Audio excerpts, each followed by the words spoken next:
faster even than some modern S-type Jags. And best of all, it was accessible because it was so cheap. In fact, if you take into consideration just changing fashions, it wasn't the Jaguar of its time at all. It was the Subaru Impreza. An Aston Martin DB4 came in at 3,200 quid with 300 brake horsepower.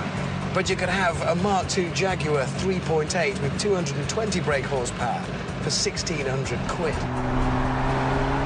Some people didn't even pay that much because the Mark II was the car of choice for Britain's villainous getaway drivers.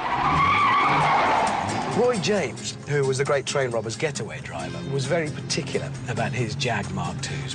He'd always steal a 3.4 rather than a 3.8 just because he preferred the handling. Not a lot of people know that.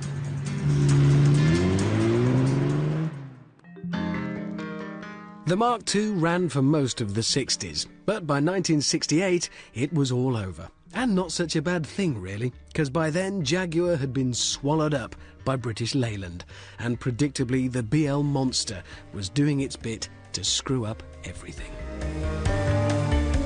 So it had its 8-year run, like most cars, but for me, it remains the ultimate Jaguar.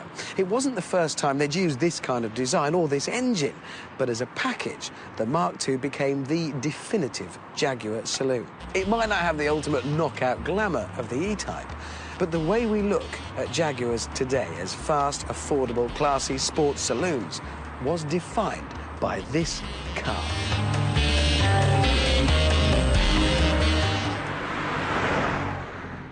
You know, I like the Mark II hugely, but I didn't really get into Jaguar until they launched the supercharged version in 1994. That's right. There's nothing more sinister than a black XJR. Hannibal Lecter had one. And he was sinister. And I had one. Well, you're quite sinister.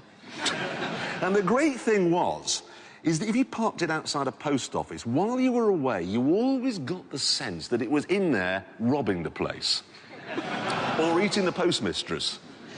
But the Lectimobile, thank you, Lectimobile has gone, finished. This is the new XJ. This is the Jaguar saloon for the 21st century, and we'll be looking at it a bit later on. But now, it's the news. Right. We start tonight with some Vauxhall news, which will be of interest to these two chaps, because you've got an Astra Diesel. What is he doing here? And he's got a Vectra and not even the new one. Deary me. Anyway, we have managed to secure a